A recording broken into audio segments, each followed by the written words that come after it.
কেমন নবী আমরা পেয়েছি, যিনি হ্যাঁ বললে হালাল, না বললে হারাম, যিনি সাব্বাবা এই আঙ্গুলি উপরের দিকে উঁচু করলে চাঁদ ভেঙে দুই টুকরা হয়ে যায়, যে নবী জমিন থেকে পা উঁচু করলে আল্লাহর আরশে মেরাজে চলে যায়।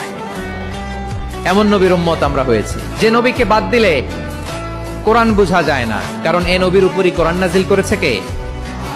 এ নবীকে বাদ দিলে হাদিস বোঝা যায় না, কারণ হাদিস তো এ নবীর মুখ নিঃসৃত পবিত্র বাণী। সুবহানাল্লাহ পড়েন। এ নবীকে বাদ দিলে জান্নাত চিনা যায় না, কারণ জান্নাত তিনি চাক্ষুষ দেখে এসে আমাদেরকে মেরাজ শেষে বর্ণনা করে শুনিয়েছেন।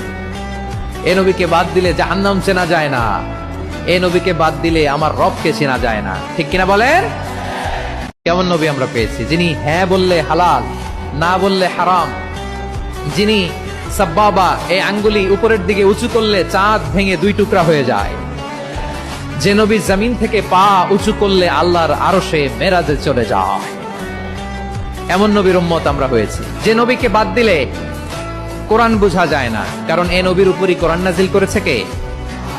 এ নবীকে বাদ দিলে হাদিস বোঝা যায় না, কারণ হাদিস তো এ নবীর মুখ নিঃসৃত পবিত্র বাণী। সুবহানাল্লাহ পড়েন। এ নবীকে বাদ দিলে জান্নাত চিনা যায় না, কারণ জান্নাত তিনি চাক্ষুষ দেখে এসে আমাদেরকে মেরাজ শেষে বর্ণনা করে শুনিয়েছেন। এ নবীকে বাদ দিলে জাহান্নাম চেনা যায় না, এ নবীকে বাদ দিলে আমার রবকে চেনা যায় না। ঠিক কিনা বলেন?